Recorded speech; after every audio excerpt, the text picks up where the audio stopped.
Halo anak-anak semua, bagaimana kabar kalian? Semoga kalian tetap sehat. Nah, senang sekali Pak Ali bisa kembali bertemu dengan kalian melalui video devosi hari ini. Nah, hari ini kita akan memulai devosi dengan melanjutkan tentang 7 dosa maut ya. Kemarin kalian sudah mendengarkan sama-sama devosi hari Jumat tentang dosa iri hati ya. Nah, selanjutnya hari ini kita akan sama-sama belajar ya, kita akan sama-sama mendengarkan tentang dosa yang ketiga, yaitu keserakahan ya, tentang keserakahan. Oke anak-anak, sebelum kita mendengarkan devosi hari ini, kita membaca Alkitab. Pak Ali akan pimpin kita dalam doa ya. Mari kita berdoa. Bapa di dalam surga, kami bersyukur untuk pagi hari ini Engkau telah memimpin kami, menjaga kami sehingga kami bisa bangun dengan tubuh yang sehat, dan kami akan memulai aktivitas kami pagi hari ini. Tetapi sebelumnya kami mau sama-sama mendengarkan firman Tuhan. Kiranya Tuhan yang mau siapkan hati kami agar kami dapat mendengarkan firman-Mu dengan baik. Jauhkan kami dari segala macam gangguan yang membuat kami tidak fokus dengan pembacaan dan perenungan firman Tuhan hari ini. Tolong kami agar kami juga tidak hanya mendengar, tetapi kami mau melakukan setiap firman-Mu dalam kehidupan kami sehari-hari. Ampuni kami ya Tuhan, dalam nama Tuhan Yesus kami sudah berdoa. Amin. Oke anak-anak, firman kita hari ini ya terambil dalam 1 Timotius pasal 6 ayat 9 dan 10 ya. Pak Ali akan bacakan dari sini dan kalian juga bisa bacakan di rumah atau mengikuti dari rumah ya. Oke, perikopnya adalah mengenai penyakit bersilat kata dan mengenai cinta uang. Oke, Pak Ali langsung ke ayat 9 ya. Ayat 9, tetapi mereka yang ingin kaya terjatuh ke dalam pencobaan, ke dalam jerat, dan ke dalam berbagai-bagai nafsu yang hampa dan mencelakakan, yang menenggelamkan manusia ke dalam keruntuhan dan kebinasaan. Ayat 10, karena akar segala kejahatan ialah cinta uang, sebab oleh memburu uanglah beberapa orang telah menyimpang dari iman dan menyiksa dirinya dengan berbagai-bagai duka.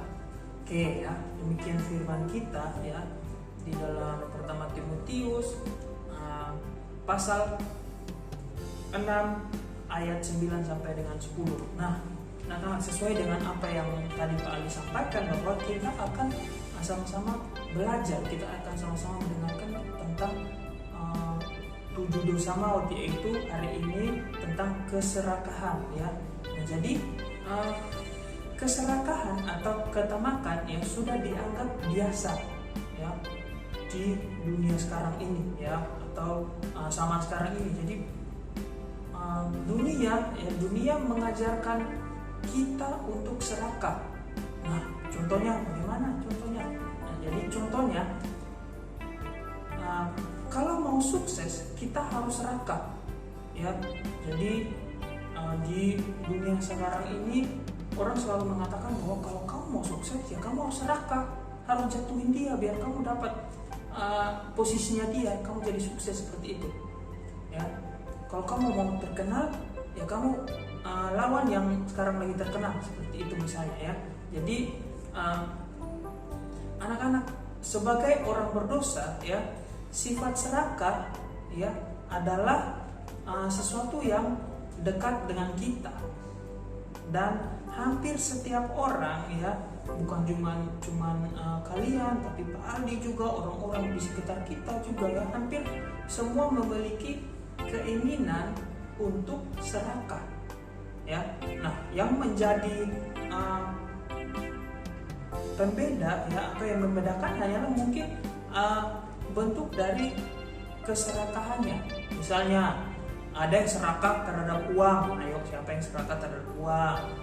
Nah, terus ada juga yang serakah terhadap kuasa atau ketenaran misalnya begitu, dan lain-lain sebagainya. Seperti itu ya anak-anak. Nah anak-anak, kita akan memahami terlebih dahulu apa sih itu keserakahan Ya, jadi apa itu keserakahan? Nah, keserakahan adalah keinginan atau sikap yang egois ya untuk mendapatkan sesuatu lebih daripada apa yang dibutuhkan. Ya, atau dengan kata lain, serakah adalah suatu keinginan yang berlebihan. Ya, ingat anak-anak, berlebihan itu tidak baik ya. Berlebihan itu tidak baik. Nah, Pak Ali akan kasih contoh. Contohnya begini, misalnya di rumahmu.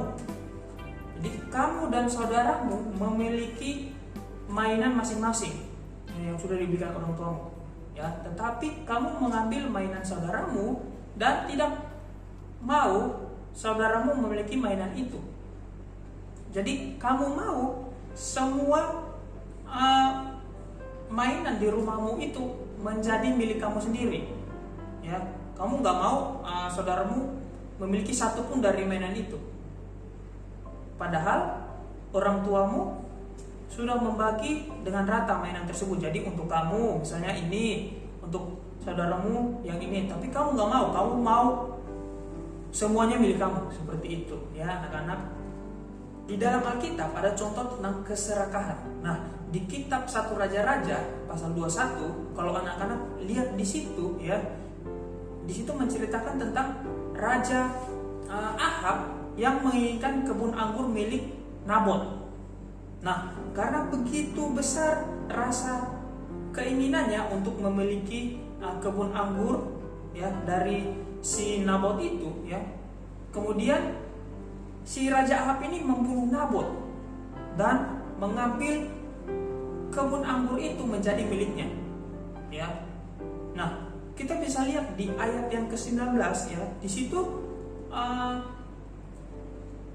dikatakan bahwa Tuhan kemudian menghukum Raja Ahab ini ya.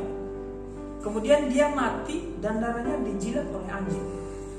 Nah, anak-anak ya, dalam kisah ini kita mengetahui bahwa keserakahan membuat seseorang melakukan segala cara apapun.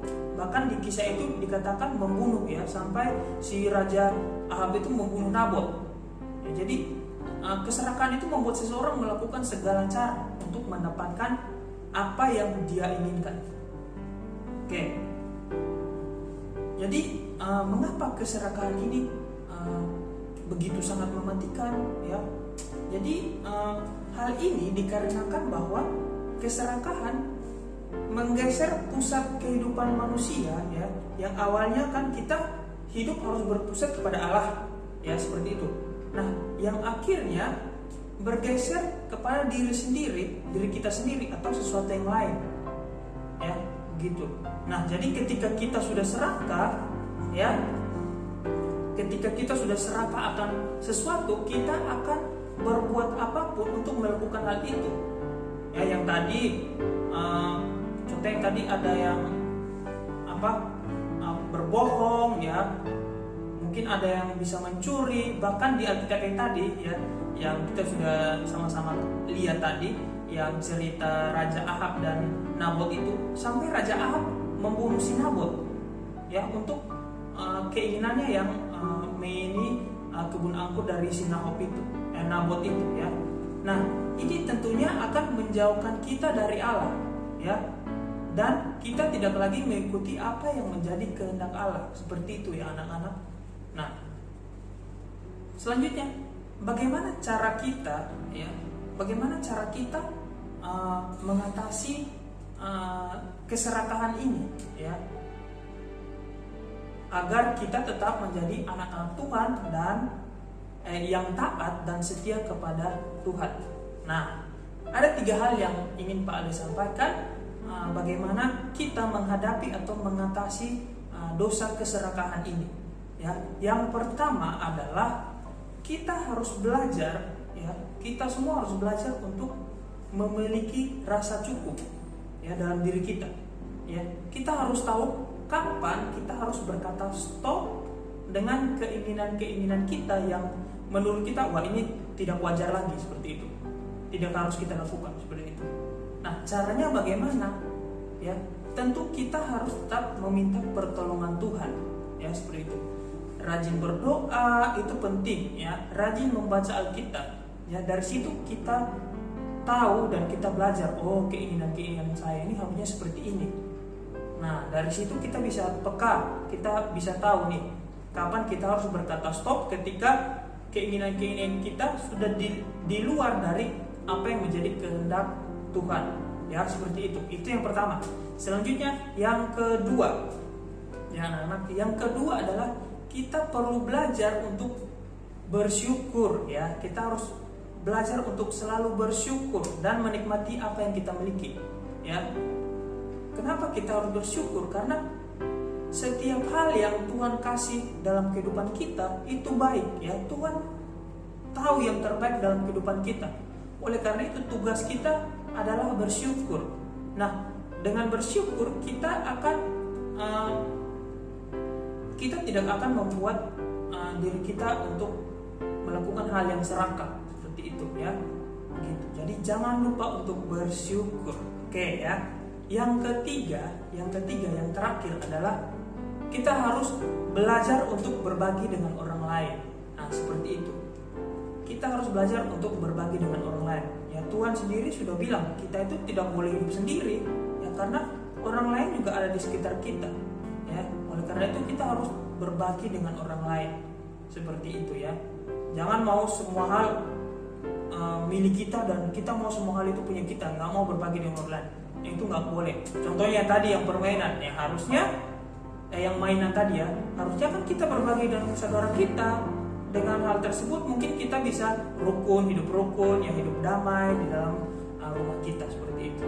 Ya, nah demikian firman Tuhan kita hari ini.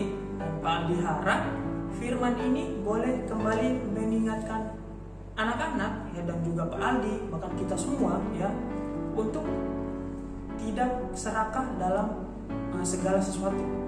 Ya, kita harus belajar untuk bersyukur ya, merasa cukup dan belajar untuk berbagi dengan orang lain. Ya, semoga firman ini boleh menguatkan kita untuk semakin teguh di dalam Tuhan. Ya, mari kita berdoa. Tuhan, kami bersyukur untuk firman yang boleh kami baca dan boleh kami renungkan sama-sama. Biarlah firman-Mu tidak lalu begitu saja, tetapi boleh menjadi pedoman bagi kami, boleh menjadi tuntunan kami agar kami dapat hidup sesuai dengan apa yang Engkau kehendaki. Jauhkan kami dari setiap dosa-dosa yang membuat kami jauh dari Engkau. Ampuni kami ya Tuhan, kami juga meminta pertolongan-Mu untuk kami dalam menjalani proses pembelajaran hari ini. Tuhan tolong pimpin agar semuanya dapat berjalan sesuai dengan apa yang Tuhan kehendaki. Dalam nama Tuhan Yesus kami sudah berdoa. Amin. Nah, anak-anak, ya demikian devosi kita hari ini. Semangat belajar untuk hari ini dan jangan lupa bersyukur ya, jangan lupa bersyukur. Bye.